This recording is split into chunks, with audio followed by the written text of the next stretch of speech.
കേരളത്തിൽ UDF government അധികാരത്തിൽ വന്നാൽ 70 വയസ്സ് തികഞ്ഞ എല്ലാ യാത്രക്കാർക്കും KSRTC ഉൾപ്പെടെയുള്ള പൊതുയാത്രാ സംവിധാനങ്ങളിൽ 50% യാത്രക്കൂലി ഇളവ് അനുവദിക്കുന്നത് പരിഗണിക്കുമെന്ന് മുതിർന്ന കോൺഗ്രസ് നേതാവ് രമേശ് ചെന്നിത്തല MLA പറഞ്ഞു.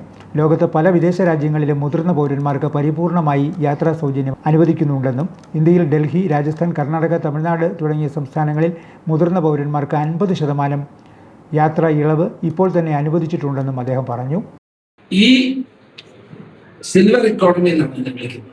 ഏറ്റവും കൂടുതൽ തൊഴിലവസരങ്ങൾ ഉണ്ടാകുന്നത് ഈ സിൽവർ എക്കോണമിയിലൂടെയാണ്. 50 വയസ്സ് കഴിഞ്ഞവരെ തൊഴിലാദമായിട്ടാണ് കണക്കാക്കുന്നത്. അവർക്കുള്ള സൗകര്യങ്ങൾ, അവർക്കുള്ള മെഡിക്കൽ കെയറുകൾ, നഴ്സുമാരുടെ സേവനങ്ങൾ, ഡോക്ടർമാരുടെ സേവനം. ആക്ച്വലി ഇനി വരാൻ പോകുന്ന കേരളത്തിൽ ഏറ്റവും കൂടുതൽ തൊഴിലവസരങ്ങൾ ഉണ്ടാക്കാൻ കഴിയുന്ന ആണ് ഈ 50 മുകളിലുള്ള ആളുകളുടെ സേവനം. അമേരിക്കയിലൊക്കെ അത് ഏറ്റവും വലിയ സ്ഥാപനങ്ങൾ തന്നെ നടത്തുന്ന ആളുകളുണ്ട്. വീട്ടിലാരും ഇല്ലെങ്കിലും ഡോക്ടർമാരും നഴ്സുമാരും പോയി അവരെ സേവനം ചെയ്യുക, അവരുടെ ആരോഗ്യം ശ്രദ്ധിക്കുക, നഴ്സുമാർ, കെയർ സെന്റേഴ്സ്. ഇത് കേരളത്തിൽ ഏറ്റവും ഉണ്ടാകേണ്ടത് അതാണ്. ഈ നിർദ്ദേശം വളരെ നല്ലതാണ്. ഞങ്ങളിങ്ങനെ ആലോചിച്ചുകൊണ്ടിരിക്കുകയായിരുന്നു ഈ 50 കഴിഞ്ഞിട്ടുള്ള എന്ത് ചെയ്യണമെന്ന്. നല്ലൊരു നിർദ്ദേശമാണ്. അത് മാനിഫെസ്റ്റോ കമ്മിറ്റിയിലും നമ്മുടെ ഗ്യാരണ്ടിയിലും നമ്മളത് ആലോചിക്കുന്നു. KSRTCക്ക് സാമ്പത്തിക പരിമിതികൾ ഉണ്ടെങ്കിൽ തന്നെ മുതിർന്ന പൗരന്മാരോടുള്ള കടപ്പാട് മനസ്സിലാക്കി ഈ പദ്ധതി നടപ്പിലാക്കുവാൻ ശ്രമിക്കുമെന്നും രമേശ് ചെന്നിത്തല പറഞ്ഞു. ഏറ്റുമാനൂരിൽ കേരള സീനിയർ ലീഡേഴ്സ് ഫോറം ഏർപ്പെടുത്തിയ പ്രഥമ പുരസ്കാരവും പ്രശസ്തി പത്രവും 25,000 രൂപയുടെ ക്യാഷ് അവാർഡും ഏറ്റുവാങ്ങി സംസാരിക്കുകയായിരുന്നു രമേശ് ചെന്നിത്തല. പ്രശസ്തി പത്രവും അവാർഡും മുൻ ആഭ്യന്തരമന്ത്രി തിരുവഞ്ചൂർ രാധാകൃഷ്ണൻ MLA രമേശ് ചെന്നിത്തലയ്ക്ക് കൈമാറി.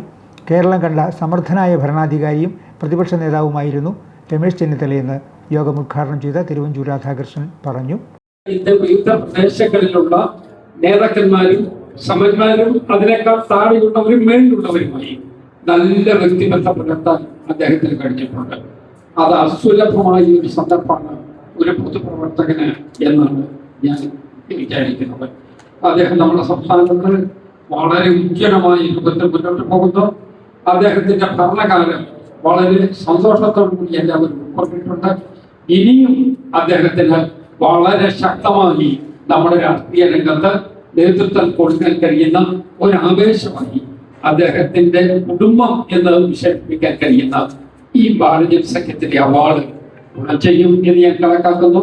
ഏറ്റുമാനൂർ പ്രസ് ക്ലബ്ബിൽ നടന്ന യോഗത്തിൽ കേരള സീനിയർ ലീഡേഴ്സ് ഫോറം സംസ്ഥാന പ്രസിഡന്റ് B. രാജീവ് അധ്യക്ഷനായിരുന്നു. മോൻസ് ജോസഫ് MLA, മുൻമന്ത്രി KC Joseph, advocate G. Raman Nair, സംഘടനാ secretary doctor George Chakkacherry, Kaviyoor Babu, Ambili N. Nair, Karun Krishnakumar, advocate VRB Nair, Babykutty Mekkayoor തുടങ്ങിയവർ പ്രസംഗിച്ചു.